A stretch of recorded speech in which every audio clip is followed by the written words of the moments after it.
सुबह की सुनहरी किरणें खेतों पर उतर रही थीं। गोविंद बैलों के साथ हल चला रहा था। थकान के बावजूद उसके चेहरे पर मुस्कान थी, क्योंकि मेहनत ही उसका गर्व था। सविता ने कहा, देखो, इस साल की फसल कितनी अच्छी लग रही है। लगता है इस बार भगवान ने हमारी सुन ली।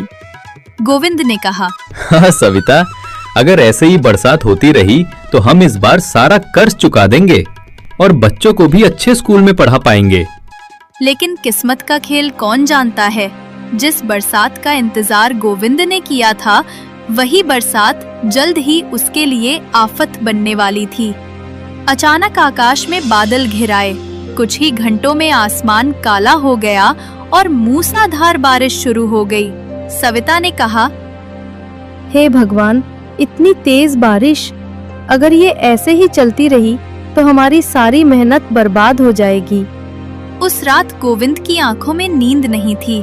बाहर बारिश थमने का नाम नहीं ले रही थी और उसकी आंखों में अपने टूटते सपनों का सैलाब उमड़ रहा था। इसी दौरान गांव का सबसे अमीर और लालची आदमी सेठ हरिराम कहता है, बहुत तेज बारिश हो रही है।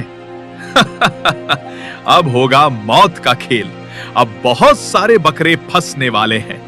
अब देखते जाओ आगे मैं क्या क्या करता हूँ। सेठ हरिराम गांव के गरीब किसानों का कर्ज देकर उनका खून चूसता था। वो हमेशा यही चाहता था कि किसान बर्बाद हों, ताकि उनकी जमीनें वो कौड़ियों के दाम खरीद ले। अगली सुबह गोविंद उसके पास मदद मांगने जाता है। सेठ जी, बरसात से मेरा खेत डूब गया है। थोड़ा कर्ज दे दीजिए, मैं फसल काट कर लौटा दूंगा। गोविंद, तू हमेशा यही बोलता है। इस बार अगर कर्ज लेना है तो अपनी जमीन गिरवी रखनी होगी। गोविंद के चेहरे पर दर्द झलकता है। वो मजबूरी में झुक जाता है। दिन गुजरते हैं। गोविंद मेहनत करता है, लेकिन बारिश रुकने का नाम नहीं लेती। सविता ने कहा, हमारे बच्चे भूखे सो रहे हैं। क्या यही जिंदगी रह गई है हमारी? इसी बीच सेठ गांव वालों के सामने गोविंद का मजाक उड़ाता है। देखो सब लोग, यही है तुम्हारा ईमानदार किसान, जिसके पास खाने को भी नहीं है और सपने देखता है कर्ज चुकाने के। गांव वाले चुपचाप खड़े रहते हैं। कोई मदद नहीं करता। एक रात गोविंद बारिश से भीगी जमीन पर बैठा रो रहा था। गोविंद की आंखों से आंसू बह रहे थे। वो मिट्टी पर बैठा था, हाथ जोड़े, जैसे आसमान से कोई चमत्कार उतर आए। तभी उसके सामने धीरे धीरे एक साधु आया। उसकी आंखों में गहरी शांति थी, जैसे भगवान ने उसे मदद के लिए भेजा हो। साधु ने कहा, बेटा, तूने खेत की मिट्टी को अपने खून पसीने से सींचा है। मिट्टी कभी बेईमानी नहीं करती, पर याद रख, हर चीज का समय होता है। जब तू सही वक्त समझेगा, तब मिट्टी खुद तुझसे बोल उठेगी।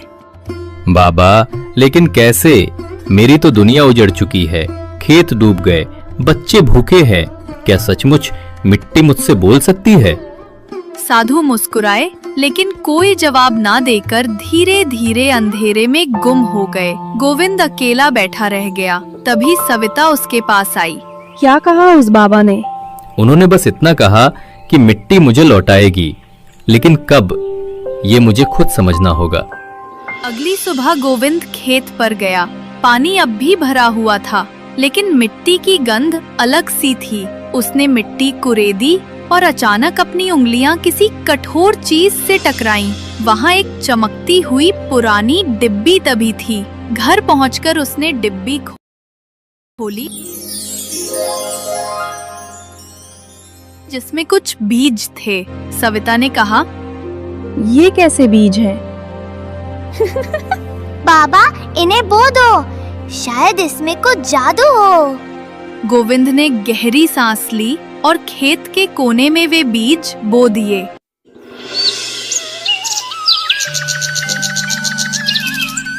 सुबह सूरज निकला तो खेत में हरे हरे पौधे उग चुके थे। बस 2 दिन में सुनहरी चमक वाले फल उन पर लटक गए।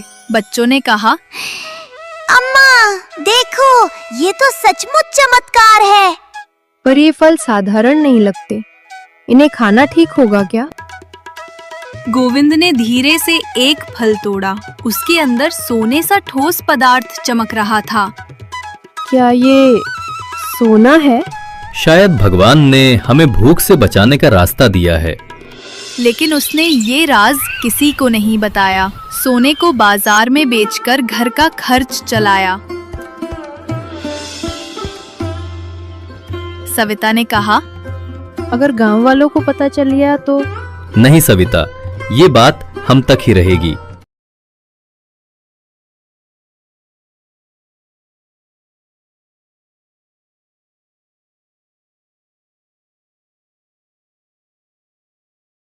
धीरे धीरे पूरे गांव की मदद करूंगा। गोविंद ने बच्चों की किताबें खरीदी। पड़ोसी गरीब परिवार को चुपचाप अनाज भेजा। लोग सोचने लगे कि गोविंद ने अचानक कहां से पैसा पा लिया, पर कोई कुछ पूछने की हिम्मत न करता। गांव अब बदल चुका था। बच्चे पढ़ने लगे, झोपड़ियां सुधर रही थीं। लोग आपस में फुसफुसाते। गांव वाले बोले, ये मदद कौन कर रहा है? कहीं ऊपर वाले ने ही किसी को भेजा है क्या? इसी बीच पंचायत में सेठ हरिराम ने ऐलान किया। सेठ ने कहा, सुनो सब लोग, ये गांव कोई गुप्त खजाने से पाला जा रहा है। मुझे पता है तुम सब छुपा रहे हो, पर एक दिन ये राज मेरे हाथ लगेगा। गोविंद ने रात को सविता से कहा, अगर सेठ को सच्चाई पता चल गई तो वो न सिर्फ हमें बल्कि पूरे गांव को बर्बाद कर देगा। कुछ हफ्तों बाद सूखा पड़ा। सेठ ने फिर पंचायत बुलाई। सेठ ने कहा, पानी मेरे पास है, अनाज मेरे पास है। अपनी जमीन मेरे नाम कर दो, वरना भूख से मर जाओ। गोविंद ने सबके सामने खड़े होकर कहा, नहीं, हम अपनी जमीन नहीं बेचेंगे।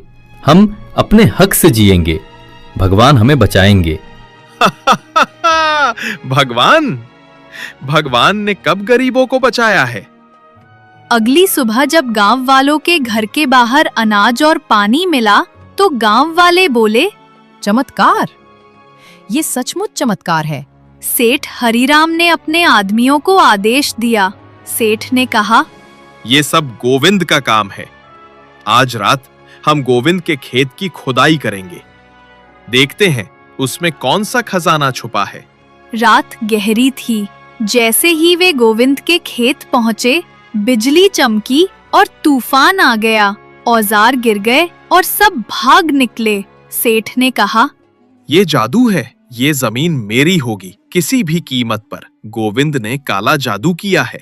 अगर इसे नहीं रोका गया तो गांव बर्बाद हो जाएगा।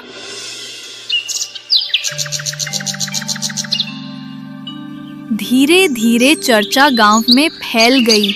लोग गोविंद को धन्यवाद देने आए। तभी फिर वही साधु प्रकट हुए। साधु ने कहा, बेटा, तूने मिट्टी का सही इस्तेमाल किया, लेकिन याद रख, ये वरदान हमेशा नहीं रहेगा। जब तक तू निस्वार्थ भाव से सबकी मदद करेगा, तब तक ये जीवित रहेगा। जिस दिन लालच बढ़ा, उस दिन ये सब खत्म हो जाएगा। मैं इसे कभी लालच का कारण नहीं बनने दूंगा। ये वरदान गांव की भलाई के लिए है। हाँ, जिस दिन ये दौलत का खेल बन गया, उस दिन मिट्टी फिर साधारण बन जाएगी। और फिर साधु अदृश्य हो गया। लेकिन सेठ फिर आखिरी चाल खेलते हुए बोला, सबके सामने सच बोल। ये सोना कहां से आता है? ये सोना नहीं, मिट्टी की दया है। लेकिन अगर तुम्हें लगता है कि मैं झूठ बोल रहा हूं, तो आओ मेरे खेत में। गांव वाले खेत पहुंचे। गोविंद ने मिट्टी को छूकर कहा, अगर मेरा इरादा गलत होगा तो ये मिट्टी अब कभी फल नहीं देगी। अगर मेरा मन सच्चा होगा तो ये तुम्हें जवाब देगी। अचानक मिट्टी से हरे पौधे निकले। गांव वाले बोले, चमत्कार, चमत्कार! ये सचमुच चमत्कार है। लोग झुककर गोविंद के पैर छूने लगे। सेठ डरकर पीछे हट गया। गांव खुशहाल हो गया। गोविंद ने कहा, ये मिट्टी हमारी माँ है। जब तक हम इसे लालच से बचाकर प्रेम से सींचेंगे, ये हमें जीवन देती रहेगी। मैं इसे कभी लालच का कारण नहीं बनने दूंगा। ये वरदान गांव की भलाई के लिए है। कुछ ही दिनों में गोविंद ने अपना घर सेठ हरिराम से भी बड़ा बना लिया। आज तक गांव में इतना बड़ा घर किसी ने नहीं बनाया था, लेकिन गोविंद ने ये कर दिखाया। दोस्तों, मेरे पापा तो अमीर बन गए, लेकिन आप कब अमीर बनोगे? मैं दुआ करती हूँ कि आप मेरे से भी ज्यादा अमीर बनो, आपका घर मेरे से भी बड़ा बने। दोस्तों, ऐसी ही अच्छी कहानियाँ देखने के लिए इस कहानी को लाइक करके मेरे लिए कमेंट्स में एक लाल दिल जरूर भेजें। अगले दिन श्याम और उसकी पत्नी सावित्री दोनों जंगल की ओर निकल जाते हैं।